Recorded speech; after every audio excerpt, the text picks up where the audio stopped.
এরকমভাবে ফেলতে হবে না, কাপড় দিয়ে করলেই হয়ে যাবে।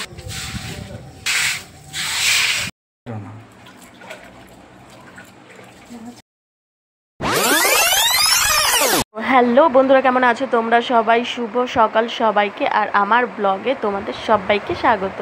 তো আজকে তো একটা স্পেশাল দিন, আর দেখতে দেখতে হচ্ছে গিয়ে দেখতেই পাচ্ছ কটা বাজে, আর সকাল হয়ে গেছে। আমাদের বাড়িতে সবাই আজকে ছুটি, মানে আমরা সবাই মোটামুটি ছুটিতে আছি।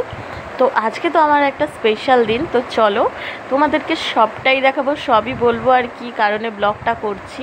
তো সত্যি বলছি স্পেশাল দিন, আর আজকে ওই জন্যই ব্লগটা করছি। আর রাতে কি হতে চলেছে চলো পুরোটাই দেখো তোমরা। আর জানলায় এই যে নেট ফেট লাগিয়ে দিয়েছে সবই, মানে বাড়িতে আর কি মশা ফশাও ঢুকছে না, ওই জন্য তো আমি আরও খুশি হয়ে গেছি, কারণ এত মশা ছিল।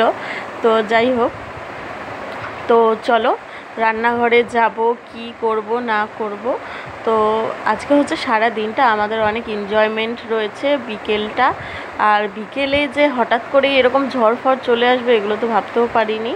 হ্যাঁ, তো চলো পুরোটা দেখো। তার মধ্যে তো তারপর দেখতেই পাচ্ছ কত সুন্দর সামনের এই যে জায়গাটা, আমাদের যেহেতু একটুখানি মাটি রয়েছে, তো এইখানটায় ভেবেছিলাম যে আমরা গাছ লাগাবো, যে কোনো গাছ।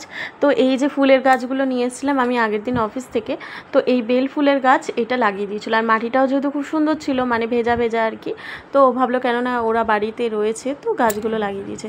তারপরে যাব ছাদে। তো ছাদে হচ্ছে আর একটা ফুলের, দেখতেই পাচ্ছ কার কার প্রিয় বলো তো। যাই হোক, সবারই শখ থাকে যে গোলাপ ফুলের গাছ লাগাবো সেরকম। আর ওই ফুটো করে দিচ্ছে যাতে গাছটা ভালো হয় আর কি, জলটা বেরিয়ে যায়। তো এই গামলার মধ্যেই মানে এই গাছটা লাগিয়েছিল। তো গোলাপ গাছটা এখনও আছে, খুব ভালোভাবেই হয়েছে। গরমকাল তবুও একটু শক্ত ছিল, আর সারও নিয়ে এসেছি। চলো, গাছ তো লাগানো হয়ে গেছে, এবার যাব হচ্ছে গিয়ে রান্নার জায়গায়। তো রান্নায় হচ্ছে পাবদা মাছ এনেছিল, তো পাবদা মাছটা, তো আরেকটা মাছ নিয়ে এসেছিলো, কী মাছ, এই মাছটা রক্ত হয় কিন্তু আমার ঠিক মনে নেই মাছটার নাম। তারপরে এই যে রান্না বান্না করে, যেহেতু আমরা যা কিছু রান্না ছিল কোনো রকম, বিকেলবেলা যেহেতু আমাদের খাওয়া দাওয়া রয়েছে, তো সকালবেলা হালকা রান্নাই করে নিয়েছিলাম। আর সকালবেলা এই যে এটা হচ্ছে আমার শাশুড়ি মায়ের জন্য চিকেন, আর পুচকুর জন্য, মানে যারা যারা কয়েকজন নিরামিষ খায় আর কি, চিকেন খায়। তো আমাদের যেহেতু মাটন হচ্ছিল, তো ওই জন্য করে রেখেছিলাম যাতে বিকেলবেলা আর এইসব ঝামেলায় না পড়া যাক। আর এই যে দেখতেই পাচ্ছে, এইবার দেখো রঙ্গবঙ্গ কী হয়। তো চলো, বরের এবার চুল কাটতে চলে এসেছি আমি।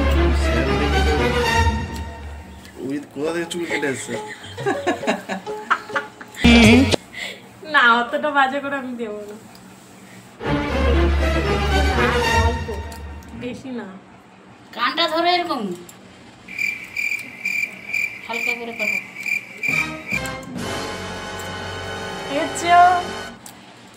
এই ব্লেড দিয়ে চাচো, ব্লেড দিয়ে চাচো, আর কাঁচি লাগাও। ব্লেড দিয়ে এখানটা হবে না, বেশি হয়ে যাচ্ছে। না না, ব্লেড দিয়ে এখানে হবে না। কানটা নামাও।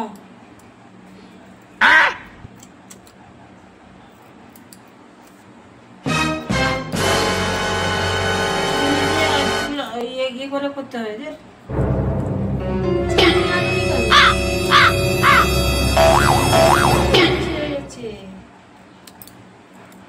ভুল ভাল করে দিচ্ছি নাকি?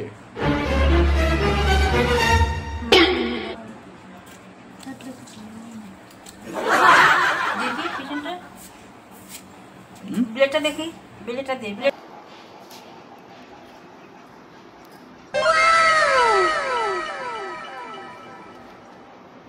তারপরে দুপুরবেলা খাওয়া দাওয়া করার পরে আমরা সবাই একটু ঘুমিয়েছিলাম। তো ঘুম থেকে উঠে এই যে ছাদে এসেছি, তো ছাদে এখানে অভিজিৎ একটু কাজবাজ করছিল আর কি, যেহেতু ছাদে ডেকোরেশন রয়েছে। আর দেখো ওয়েদারটা কত ভালো লাগছে, কেউ বলতেই পারবে না যে বিকেলবেলা ওরকম হবে রাতের বেলা। তো যাই হোক, এই যে ছাদে এসে আমি একটু রিলস ফিলস করছিলাম। তো তারপরে এখানে অভিজিৎ দেখতেই পাচ্ছ কত সুন্দর লাইট ফাইট লাগাচ্ছে, ডেকোরেশন করছে। ছাদটাতে কত সুন্দর করে চেয়ার টেবিল পাতিয়ে কত সুন্দর ডেকোরেশন করেছিল লাইট ফাইট লাগিয়ে। তো চলো, আমি তো রেডিও হব, আর সন্ধে হয়ে গেছিলো। তো এই যে দেখতেই পাচ্ছ আমি রেডি হয়ে নিয়েছি, এরপরে যাব কিচেন রুমে, কী কী এলো খাবার দাবার। তো দেখো আজকে কি কি হচ্ছে মেনু।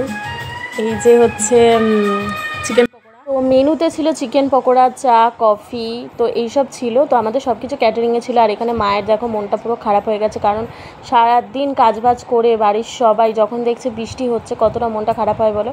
আর যেহেতু আজকে কি ছিল, আজকে ছিল আমার বাড়িতে সবাইকে অ্যারেঞ্জমেন্ট, মানে সবাইকে নিমন্ত্রণ ছিল আর কি, সবাই এসে খাওয়া দাওয়া করবে। যেহেতু আমার মাটা ওরা কেউ আসেনি, তো ওই জন্য। আর দেখো ছাদের অবস্থা কি, চেয়ার টেবিলে কি অবস্থা। আর ওরা তো বসে বসে পকোড়া খাচ্ছে। আর এই যে আমার বৌদি এরা সবাই এসেছিলো, বাপের বাড়ির সবাই মোটামুটি। আর এসে এই যে খাওয়া দাওয়া হচ্ছে। আর যাই হোক, অবশেষে চেয়ার টেবিল নিয়ে আমরা সেই রাতের বেলা বসে পড়েছি। আর এই যে তখন একটু বৃষ্টিটা কমেছিল। তারপরে এই যে অভিজিৎ ওরা সবাই মিলে ভাই সব ছাদ পরিষ্কার করে দিয়েছে। এরপরে খেতে বসেছি, অনেক রাত হয়ে গিয়েছিলো।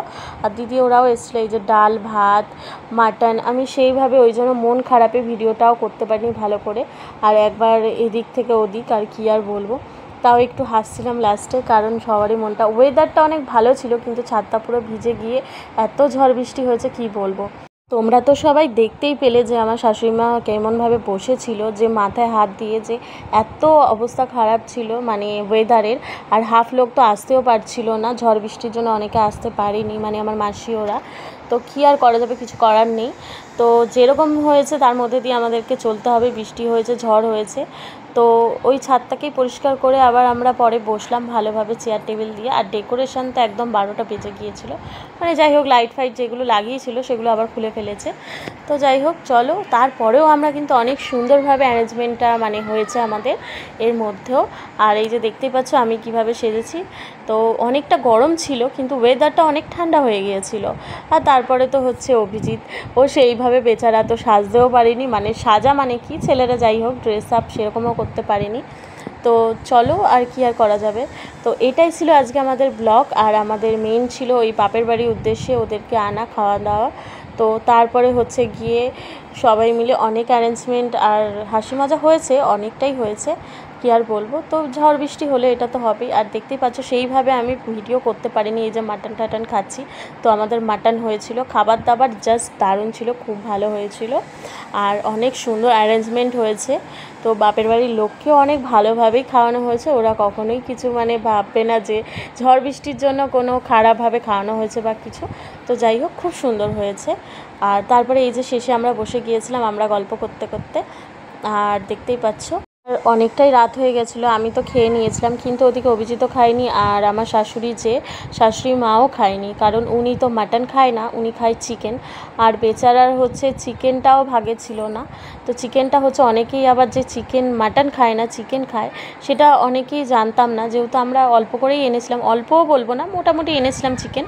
তো অনেক লোককে আমাদেরকে দিয়ে দিতে হয়েছে, যেমন আমার মামার ছেলে এদেরকে। তো ওদেরকে আমরা দিয়েছিলাম। তাই জন্য আমার শাশুড়িমার ভাগে আর ছিল না, উনি লাস্টে রাতের বেলা তো উনি ডাল, ভাত আর আলু ভাজা এইসব দিয়ে খেয়েছে। তো চিকেন তো আর ওনার ভাগে ছিল না। যাই হোক, কী আর করা যাবে। তো ব্লগটা তোমাদের কেমন লাগলো অবশ্যই কিন্তু কমেন্টে জানিও। আর আমাদের বিশেষ করে চুল কাটার ভিডিওটা তোমাদের কেমন লাগলো অবশ্যই কমেন্টে জানাবে। তো টাটা।